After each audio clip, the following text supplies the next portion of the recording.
Guys, welcome back to another episode of Trent Talks.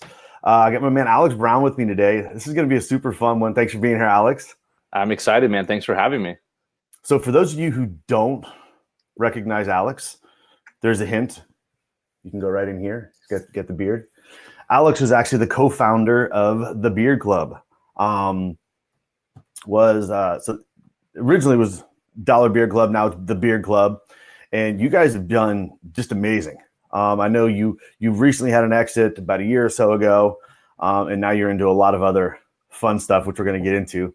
But man, thank you for being on the show. I'm super excited to have you. It's a pleasure, Trent. Thanks for having me, man. I love doing stuff like this. What's that? I love doing stuff like this. It really is. It's fun when you get to. It's that kindred spirit thing, and you're able to get in and connect and just talk. And I can share some of my pain and a lot of my mistakes, and then hopefully people can avoid them. Yes. Well, and we'll get into that as well because you got an accelerator program for people who have some success in e-commerce and they're looking to scale. So that's another thing where people can definitely connect with you on. But I'm curious, man. So how did you get into e-commerce?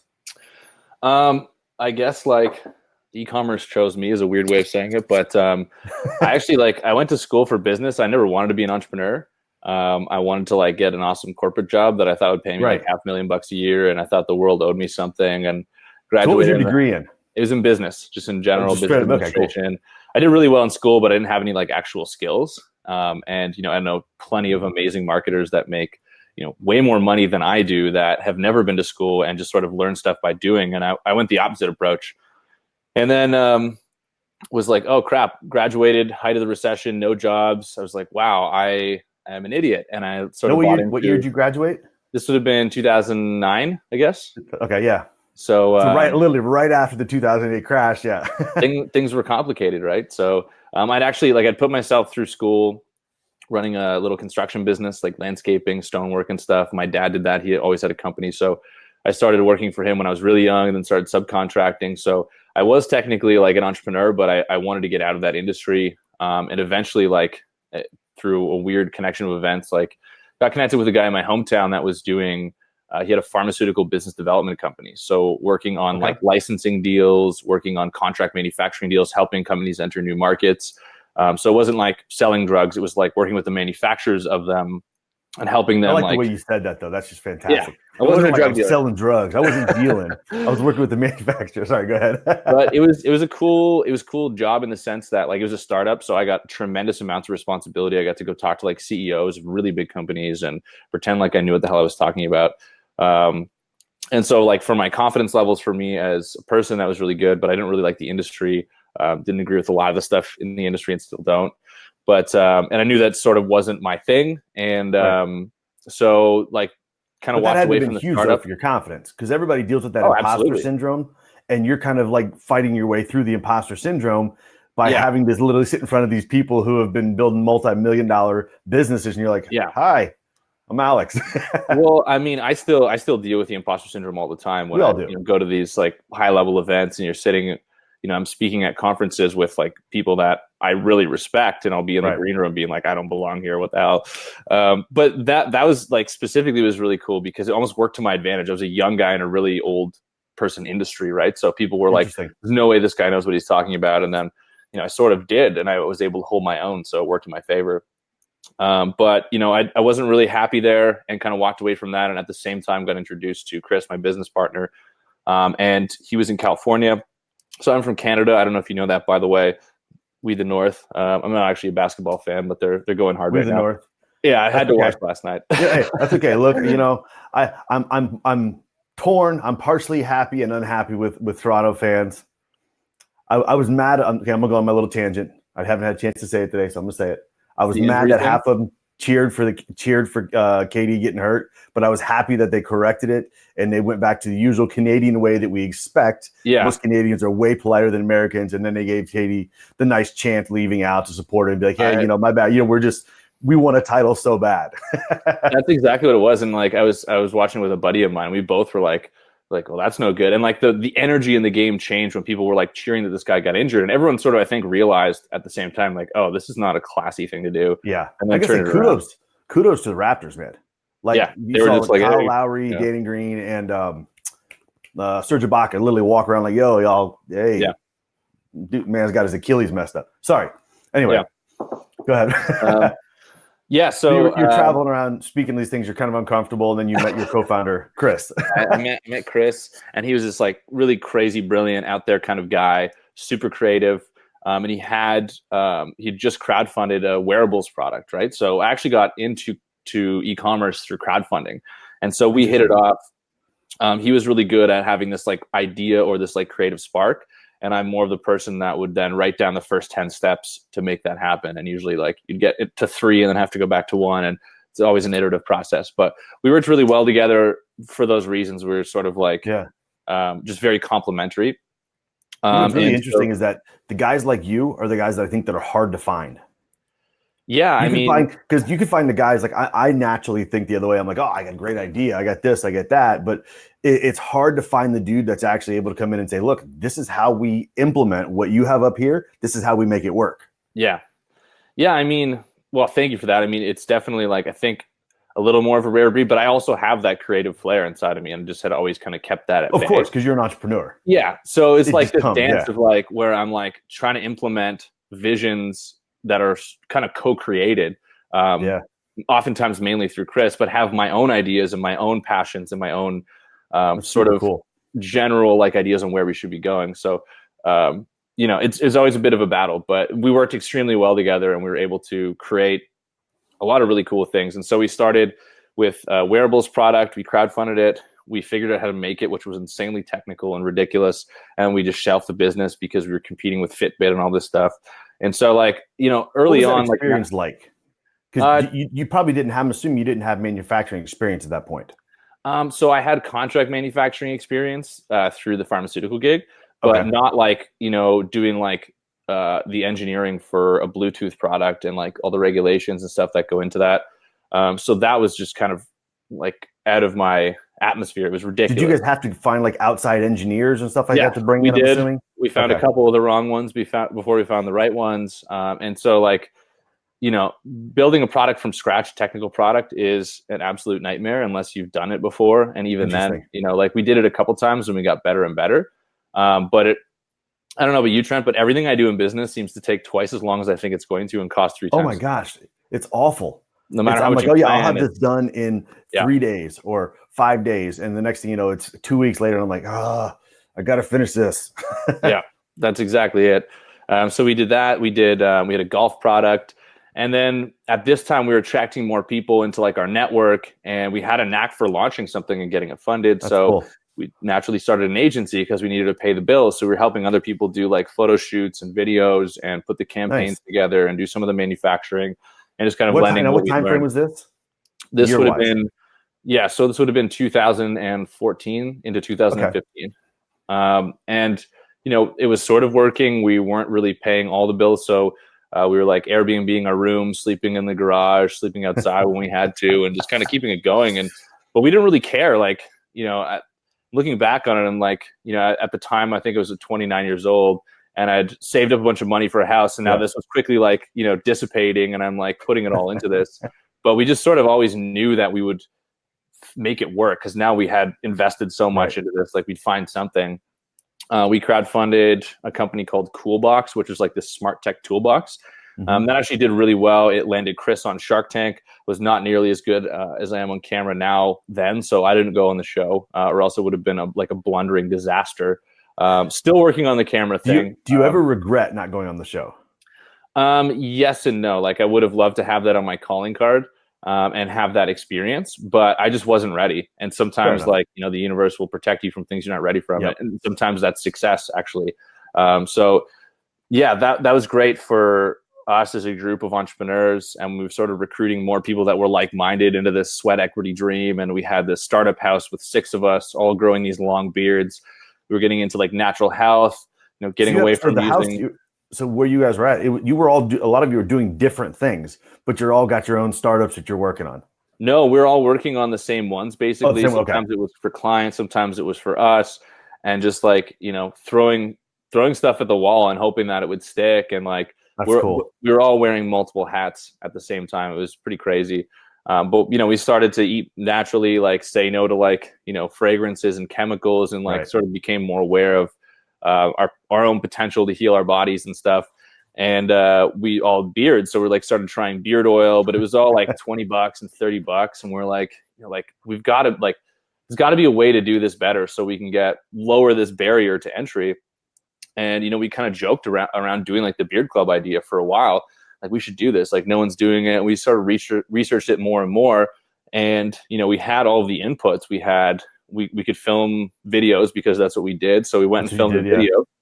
You have plenty of beards to test stuff on. We had ample amounts of extras that we didn't have to pay, myself included, for all the videos. So we saved money on actors and scene selection and everything like that, and put together a video for it. And we made this like small run of products, and we started showing the people that we met along the way, like our advisors that were on board for our other company. And we're in the process of shipping those units out. And that took a while, like for the crowdfunding campaign, because we were raising money. And so like our advisors were like, this is gonna be really big. Like you guys should like hit the reset button, delay this 5 months, and like get the other company finished off and like tied up. And at the same time, put in like a legitimate order for 10,000 units and 5,000 units of all these products. And so we did that. We got the fulfillment set up properly, everything like that. And then when we pressed go and launched the video, we built a bit of an email list. We had a number of influencers that posted for us through two of our advisors. Were you building some of this stuff prior to the launch? Yeah, we worked on it in the background for about 10 months. No, I mean on, like, for example, the organic following, stuff like that. Yeah. Were you building any of that? So you were building some of that previously too? Some of that previously. Okay. We were doing things like contests and giveaways when it was much easier to do so on Facebook. Right. When things like organic reach existed. Hey, 2014, 2015, those are the days. I mean, it's still good. Don't get me wrong. and really, like, if like the beard trend, like the beard like coming out was like huge then, right? So there were a lot more people sporting like the massive beards then, and it resonated extremely well because we weren't afraid to be sort of polarizing. So that if someone had a big beard and one of their friends saw the video, they would tag them in the video, right? Right. And this worked, video after video that we did, and that's really how we launched the business, is through videos that would go viral, because it was you guys kind of the identity of what a bearded man is, and we were speaking to that identity. So somebody with a beard would share it, or like, if you had a beard, you would get tagged in one of our videos every time. Sometimes by 2 and 3 people you knew, right? So it was like that really cool inclination to hit share or to tag someone that that really sort of brought our business forward and like allowed us to have this tremendous organic snowball. I can totally relate to that, because I remember when you guys were having a lot of so there was some paid ads, but a lot of it was organic as well. On specifically, I saw a lot on Facebook, and I remember looking at it and I'm like, oh man, because this is like where it goes. Like there's a bald spot here and a bald spot here, and no matter what, like this doesn't fill in. And I was so mad. I'm like, God, I can't get it to fill in, and I grow it out a little bit, and they look all scraggly, and I'm like, this is stupid. But I remember that you guys piggybacked on that organic. Like it was almost the best way I can say it. It was like you guys were defining, like, this is a man. A man has a beard. Yeah. And you did it in such a fun, like a catchy way that people just loved to like share it. And especially all of the people who had those big beards, that was super in at that time. I mean, they still look great. I like a nice full beard. That sounds really weird thing as a guy, but I'm just saying, a nice full beard. It's nice and cleaned up, and it looks fantastic. It's still one of my favorite things. I still compliment people walking down the street. I'm like, dude, that's a nice beard. Yeah.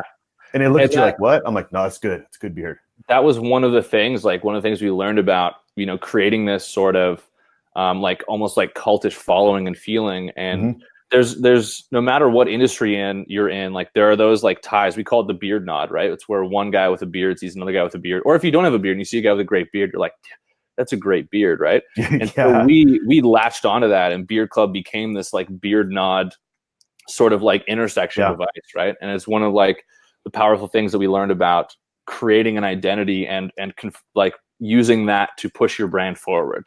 That's really like how we built our brand, was on that identity of this is what it means to be a bearded man. And, if you're not with us, you're with them, and come with us and be different, and all these sort of like messages that really resonated well with people. And honestly, we would have done so much better if we knew anything about performance marketing.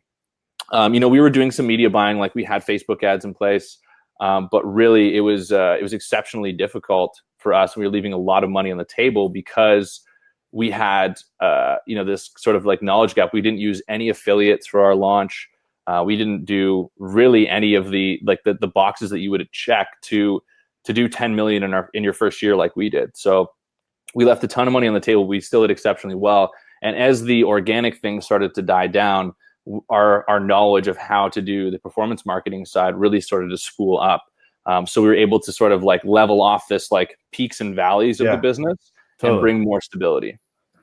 Well, I got to say, one of the things I think was so cool is like you even talked about it a little bit, is the creating the kind of the culture behind it. I think of other people that I've bumped into. I mean, obviously, I'm big in the ClickFunnels community. So, I instantly think of like Kaylin Poulin with Lady Boss and the thing that she's done with women in fitness. And it's like this mantra almost behind it. And you get behind it and you're like, I am a Lady Boss. And people are like, with you, they're like, I am in the beard club. I have this massive beard. This is a real man's beard. It was like this, not like, it was a whole following, and it became it was cool how you said it, the beard club nod and the acknowledgement. I mean, I was talking with a guy during that time frame just about how like I just did with you, like, it sucks. I can't grow this. I'll be 39 this year. And at that time I was 35. I'm like, I'm 35. I can't grow a freaking beard. And I was mad. And he's like, well, listen, here's what I did. And he took the time, was like coaching me. And it was just that cool, like, that dynamic of it's a whole community, which I thought was amazing. Yeah. But, and I think like, yeah, I mean, it's super interesting. There's so much right now that exists to bring us apart. And there's so much like in the sort of political social environment that's like us versus them and right versus left and anti this and pro this, that like when you have something that kind of comes through, that's like, hey, let's join together. Let's be brothers and stuff like that. People are like, oh, cool. That's a little refreshing. And so I always encourage people to do is not tap into that, the easy way of marketing, which is telling people that they're not good enough and trying to break people apart and divide them, but actually like, using your marketing dollars to promote good messages. That's going to feel a lot better when it all comes to the end of your career. People are going to resonate with it, and we're more likely to share something that makes us feel good versus something that hits a trigger point. Yeah, absolutely. I mean, I've run a marketing agency for years, and it just makes me think of that specifically. Like, we work with life insurance clients. Those are hard to get shares on because it hits trigger points. It's a negative type thing. It has to be dealt with, but it's a negative. So it's super hard to get the shares and social traction. Right. And I think like it's important for me to note too, like we talked about a couple of these converging factors that made our success, a lot, I wouldn't say easier, because we were in the right place at the right time and we capitalized on it and we did a lot of work in order to make sure it. But, at the time, organic reach was a lot easier to get. The beard thing hadn't been done. The beard trend was like at its height. Right. But like I'm a huge Seth Godin fan. I don't know about you, but yes, I love his like minimum viable audience concept, right? So going viral is not a realistic objective for your business. If it happens, that's amazing. But like the theory behind this still stands, where you're speaking to a very like narrow minimum viable audience, right? This was guys with big beards. This is exclusively for them. And after that, we were able to broaden our message to people who wanted like the fuller beards, who wanted the thicker beards. We were able to sell products for guys with shorter beards, right? But our start was based on being like very specific about who this is for and catering to them specifically. And I think it's very easy to kind of like allow your message to be whitewashed and try and go for like the biggest addressable market. Point. But it's very hard unless you can get it proven within that minimum viable audience, right? And like I said, going viral is not a realistic goal. And, we can't go viral anymore with Beard Club. It's really difficult for us because, we've sort of hit that maximum of it, right? But we can create really great videos that resonate really well with people. And that's still true, right? And then we can put performance marketing dollars and media buying ad spend behind those, and they achieve specific objectives for us. Well, it's interesting. This even from the agency days, as well as with Beard Club and also now the accelerator you have. People have a huge tendency to be afraid of niching down. Yeah. It's a natural thing. It's a fear of like, I don't want to do that because if I niche down, I'm not going to make as much money. I'm going to make way less money. I'm going to, I'm just isolating myself in this niche, when in actuality, like even like you, like the example, I go back to what you just said. Your target audience was people with big, manly beards, right? Yet people like me who just had a goatee at the time, or you have a chin strap, or maybe you just have a mustache, you're still trying to be a part of the community because it's a community that it's fun. It's something you wanted to be a part of. So I'm like, okay, well, I can get some beard oil for my goatee, right? I can do that. Or at one point, you guys had, you had the razors, you had the conditioners, the oil, and it was like, oh, I can use that on my goatee, all that. Or if people have a mustache, I can get a little beard comb and just use my mustache to style it. I got a handlebar, so I get beard wax, so I can start to do the handlebars. Whatever it should be. You naturally expand outside that into what becomes your full community. But you guys started with super, super defined niche. Yeah. And I think what allowed us to really more, I guess, systematically scale the business and smooth out some of those like viral video kind of peaks and valleys was also getting a little more specific on, two things, like which was what we were really selling, which was beyond just the product, which was sort of like the confidence and the belonging, and understanding like our relationship to that, as part of our marketing, right, and part of our messaging. And that really allowed us to expand our horizons a lot. But also, we could never really answer this question. So that actually like brought us to like a bigger why for why we existed. Because if you asked us in the early days, like why is Beard Club a business? We're like, well, I mean, it's making money, and like, we all have beards, we like it, it's kind of fun. We have beards, we like it. Yeah. But we never could answer that question of like, hey, like, why does this business exist? Well, it actually gives people confidence. It brings them together. And we had like people getting tattoos of our brand. And we're like, this is insane. They're like, yeah, like it's helped my confidence. And we're like, wow, this is so much bigger than beard oil, which then allowed us to focus even more on the business and understand that at a much higher level. But also we started to understand, needs focused and like specific like desires of our customers. Like one of our biggest products was very solutions focused, is our growth line. So we have like oils and vitamins and stuff, which are the same things that like a woman would take for getting thicker, fuller hair. It's just natural vitamins, minerals, stuff that will help you grow thicker, fuller hair naturally, not like Rogaine stuff. But when we switched and brought those products out, we were then able to address a specific need, which was people like yourself that at the time wanted to grow a thicker, fuller beard, right? So we could then speak specifically to those people instead of this really broad, hey, this is a beard club, which actually resulted in a lot of people not even knowing what the hell we sold. Because they're like, so what do? I like pay $1 and I join a club and I can grow a beard, right? So we had to like tie more directly like specific calls to action into those more broad messages. But when we had specific product needs and customer needs that we could address, it made us easier to work on like a more performance basis of like, you have a need, we have a solution. Right. Well, okay, you kind of made my transition for me. This is fantastic. I was actually going to ask you, so what got you to go directly into like the because obviously with what you'd done before, you probably had extensive experience in the e-commerce side and being able to do product sales like that. But what got you into the more of the renewal-based business where you're doing the shipments and it's a continuity-based and people can be a part of the club, and now they're getting all these things? And the second part of that question, which we'll probably have to come back to and remind you, is that did you then get efficient in adding new products that expanded the market into a continuity service? So, I mean, we started with continuity with Beard Club from day one. It was built into what we were doing. We saw what was going on in the industry, whether it was like shaving products or man boxes or whatever. Now, like the box market, and people are like, I want to do a subscription box for X. I'm like, you have a huge uphill battle because it's very saturated market. Not saying anyone can't start now and have a wildly successful subscription box, but most people's value proposition for a subscription box is whack, right? We had an interesting note to that. I just saw that Under Armour started a box now for fitness. Yeah. And from what I read something, I can't remember where it was. I'm not sure if it was in Reuters or it was in like the Journal or something, talking about how their box is struggling because the market's so saturated. And you're talking Under Armour. Like Under Armour, people love Under Armour. I met the person who is in charge of that at a dinner in I think it was in Denver for Subscription Summit a couple of years ago.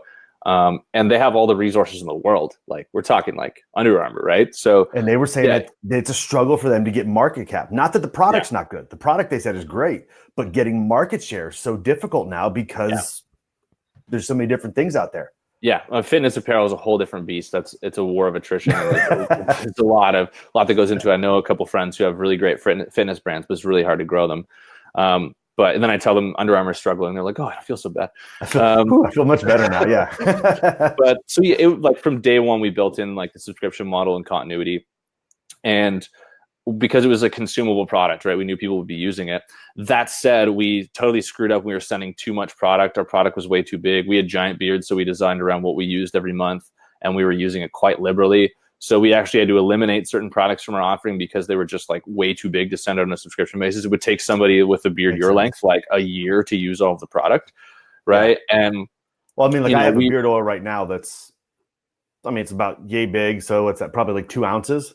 Yeah. And it lasts me literally like close to a year. Yeah. Yeah, absolutely. And like there's a lot of nuances in like this is really a new category, right? 4 or 5 years. They were like, we weren't the first beard company by any means. We were, I would say, like the first category leader. And now some of my good friends have amazing companies. Like Live Bearded is awesome. One of my good friends, Nate, had Beardsar, which like sold tons and tons and tons, and they worked with affiliates and stuff. So, you know, we're pretty good friends with a lot of the people and our competitors in the industry because it was this new and growing industry. And the, you know, the better we all did at collaborating on building the right messages in the right communities, we thought the better the industry would do. The better the industry. That being said, like, you know, you have a product that people have never used before and you're asking them to use it every day and build a habit. It's not like brushing your damn teeth. Like people already know to do that, right? So it's a retraining. It's an uphill battle to get. And all of a sudden someone's like, oh, I had a wedding, so I shaved my beard. And you're like, oh, well, I guess what am I supposed to do now? Yeah. Start growing it again. And to be perfectly honest, like I think anyone that's doing a subscription or continuity business knows that it's really all about retention. Otherwise, you're going out and just like acquiring new customers every month anyways. Because you can only lower your CAC so much. Yeah. Well, there's only so far down you can go in your acquisition cost. Absolutely. And, you know, fortunately, we were able to outspend a lot of our competitors because we had the subscription model down and people really got it. But we struggled a really lot. Smart thing too, when you talk about the outspending, is that you guys had levels to your subscription box. Yeah. A lot of subscription boxes now are just like, here's your subscription box. It's $30 or $50. And you're like, dang, that's a big chunk.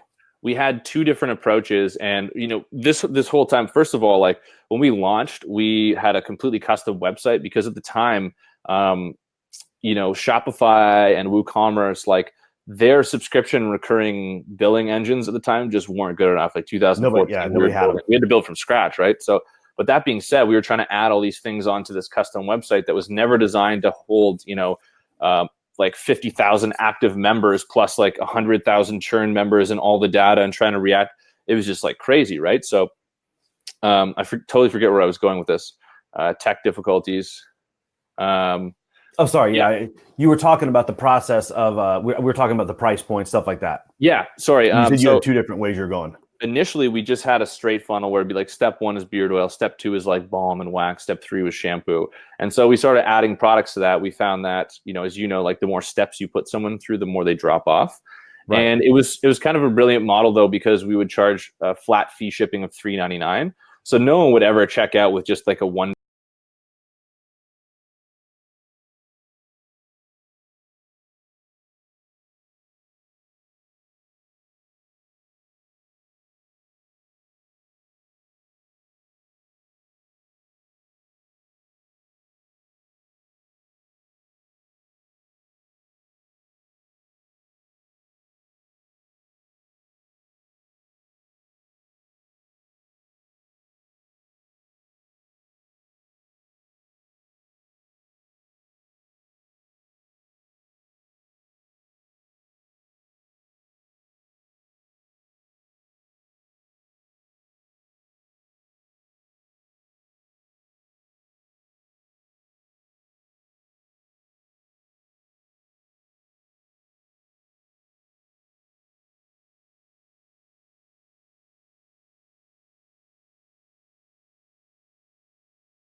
I really hope you enjoyed and got a lot of value in this video. If you did, make sure you like, subscribe, and comment below. I'm going to be answering all the comments myself.